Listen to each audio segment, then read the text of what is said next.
Good evening, fellow strange film fans.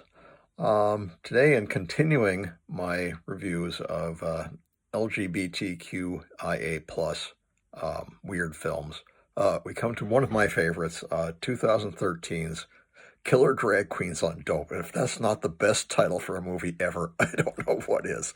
It's weird, it's funny, it's stupid. It's kind of a really goofy movie that almost has no plot, but it is really, really. Someone said it said that it's flawed, it's crazy, it's perfect, and it really is. It stars Alexis Arquette, who was actually the sibling of Patricia Arquette and David Arquette and Rosanna Arquette. Um, Also, under her drag name, Eva Destruction, which I thought was a great name. Um, and Omar Alexis as Coco. Alexis Arquette plays a character named Ginger. Don Edmunds as this crazy guy, Uncle A, who kind of dresses, he wears a pirate patch and he's got this like weird kind of coat and he's in a wheelchair. And he's kind of a crime boss and he's completely nuts.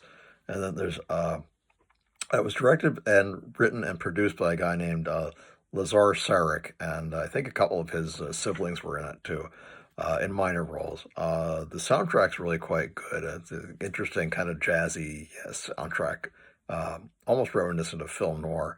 And Lawrence Hilton-Jacobs, who many of you will recall played Freddie Boom Boom Washington on Welcome Back, Kotter, plays this really cool character called Mr. Fly, who's sort of a Superfly slash Shaft parody. Did a very good role, I thought, very funny. Don Lucas plays a character called Richie, and Mario Diaz plays Bobby, who is Ginger's boyfriend, who doesn't like Coco. And then Mark Beltzman plays Anthony. Uh, uh, Steve Cooper plays Tony. There's Tony and Anthony, which I thought was kind of funny.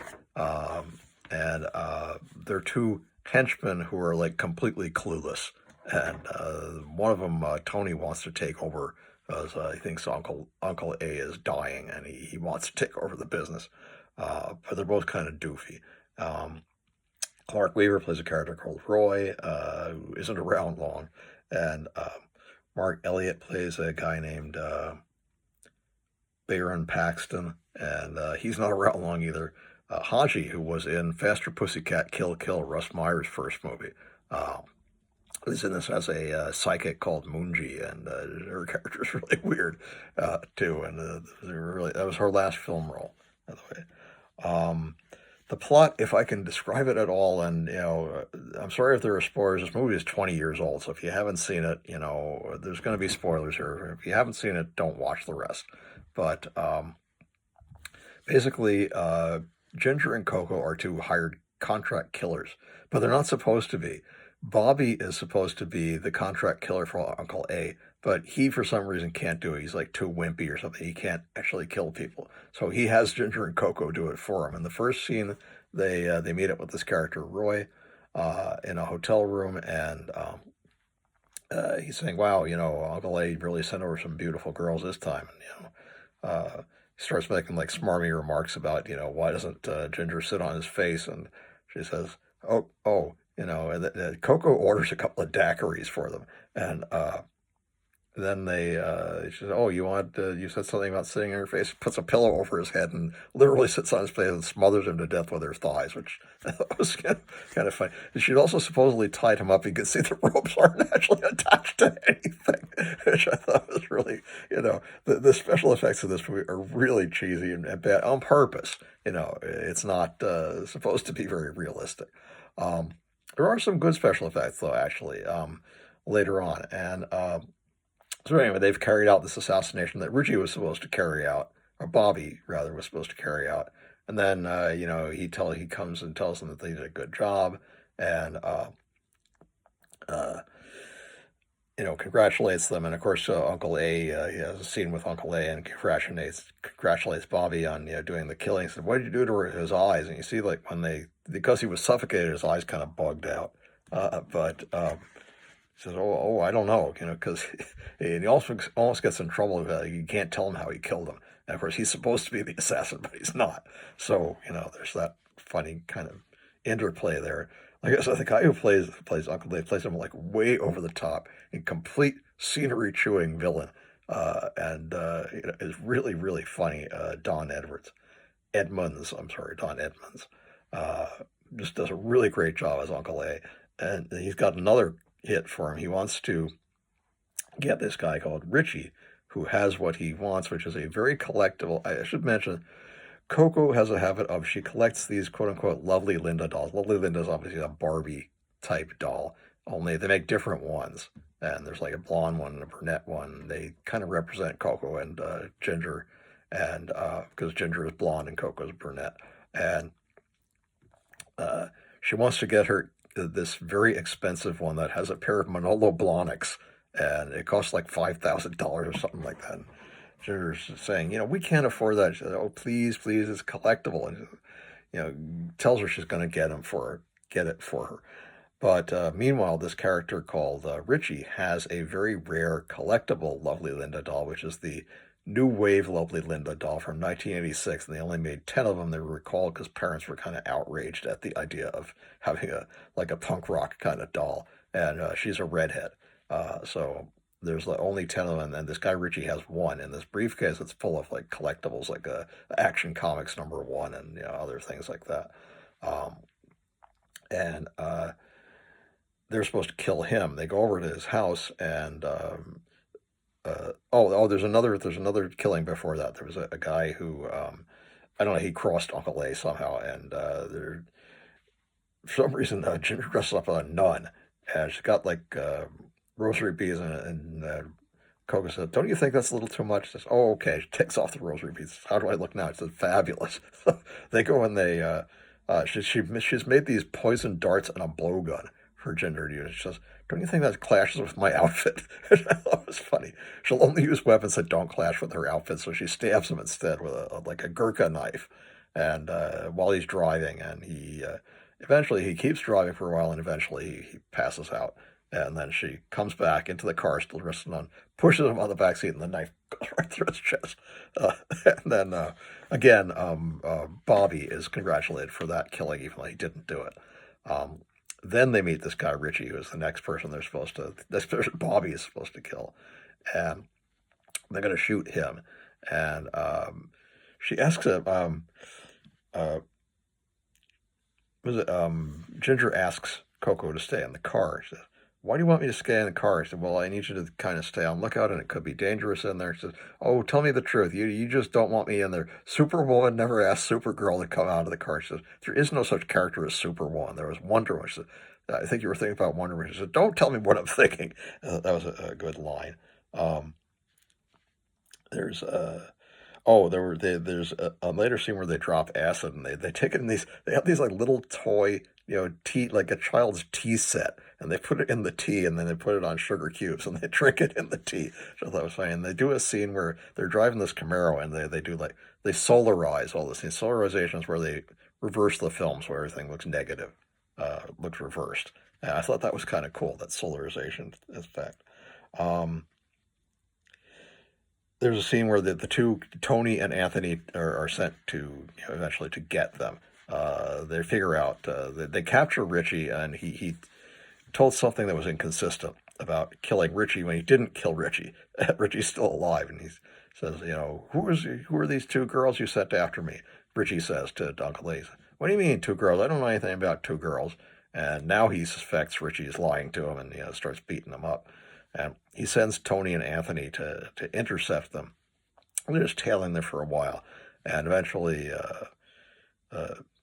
they try to stop them. They pull guns on them, and Ginger kicks the crap out of both of them. And Tony says, I think I'm alone. And Anthony says, shut the fuck up. That was really funny.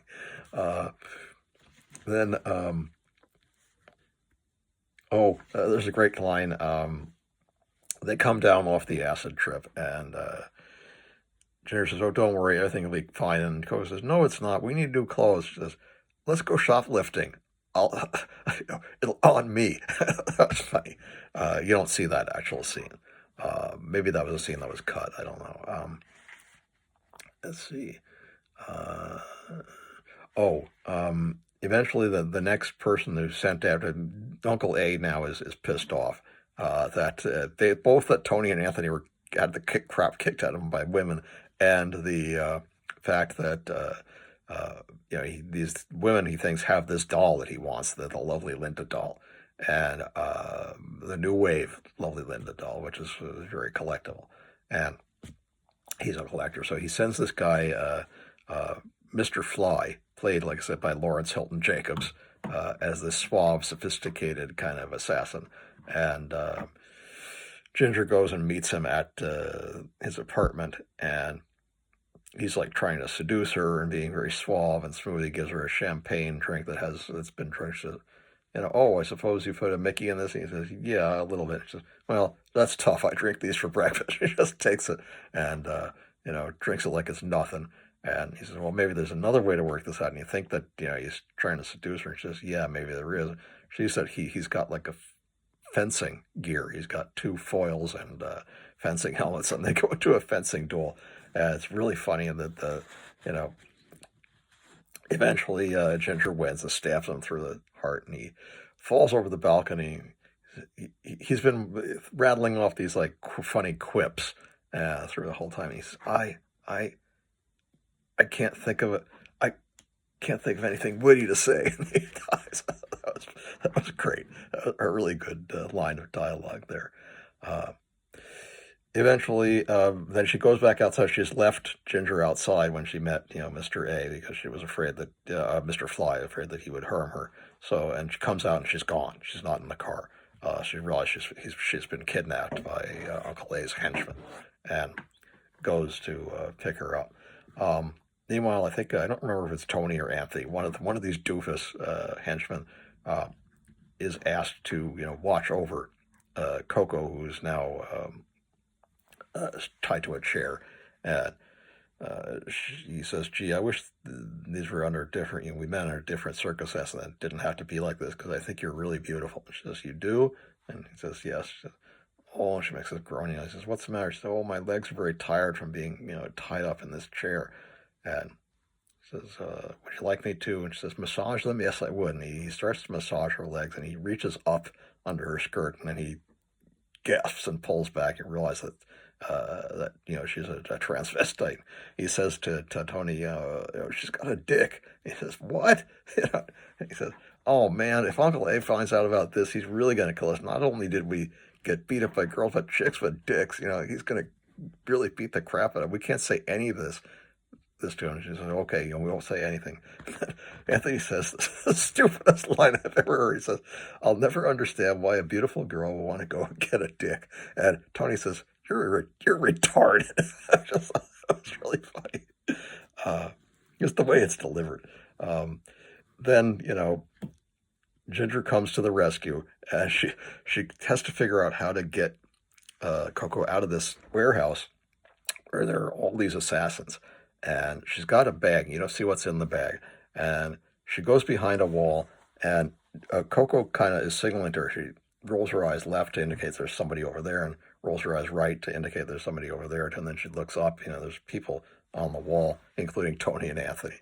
And we finally see Ginger roller skates back, and she's on roller skates. She's dressed in like a roller derby outfit with the knee pads and a tight royal blue and white shirt, and I think it says Royal Rollers on it. And she's just blasting people with dual 45s, a 45 in each hand. And she blasts one guy on the right, one guy on the left, next guy, and the next guy. She kills like 6 people in like five minutes. And then only Uncle A is left, and she shoots him, but just wounds him. And he's saying, you got to give up, and you're never going to win, and blah, blah, blah. And, he threatens to shoot Coco. He shoots Coco, but only in the shoulder. And Ginger kills Uncle A finally and frees Coco. And Coco passes out. And you're not sure whether she's dead or not. And then there's a final scene where she's going, she's saying, Coco, Coco, it's trying to wake her up. And you hear again her saying, Coco, Coco, and then Coco wakes up and she appears to be at the beach. She kept saying she wanted to go to Virginia Beach, that Virginia Beach is for lovers, that kind of thing. And she confronts not Richie, Bobby, about why he betrayed her and let Coco be kidnapped. He said I didn't have any choice, and he's trying to be solicitous and all this, and she says fuck you, and he says what about Coco? And he says oh the hell with Coco, and she knocks him out. So she's had it with Bobby at that point. Oh, I forgot there was another scene where a really tough enforcer was sent to kill them. A guy named Bruto, played by a guy named Dan Steele. And that's when Ginger finally uses the poison darts that Coco made her and the blowgun. And he's coming after them. She shoots the one poison dart in his neck and another in his head. I'm going to shoot you. You're going to die so hard that you. And he just passes and drops dead. So obviously the poison darts worked. Again, that was a pretty funny scene. The special effects were really quite decent. They were done by a guy named Ken. I want to get this right. Ken Niederbaumer. Really quite good. There's a very funny, as the credits roll, you see, like I said, Coco wakes up. She's not dead. She's on, we think she's on the beach. She's lying on the sand, and then you realize it's in like a little wading pool inside Ginger's apartment. And she's set it up to look like a beach, and she's wearing a very sexy Ginger silver bikini. And she says, how do I look? She says, fabulous. Alexis Arquette actually was very attractive and looked a bit like Patricia Arquette. Unfortunately, she passed away in 2016 from complications of HIV/AIDS. There's a very amusing thing. As the titles roll, you get to the credit sequence, and there's a scroll that says, American Society of the Prevention of Cruelty to Transvestites monitored the TV action. No transvestites were harmed. Scenes appearing to place transvestites in jeopardy were simulated. I thought that was great. And it says that at the end, it's 2003 Killer Dope Productions. Very funny, very silly, very goofy, and really quite perfect parody. I can't even describe it. Parody, funny, very funny movie, and I highly, highly recommend it. I just rewatched it on Daily Motion. They have a good, completely unedited version. I was watching one on YouTube, and it's editing all the violence. I said, "What the heck? You can't have a movie about killers without any violence." So watch the Daily Motion version.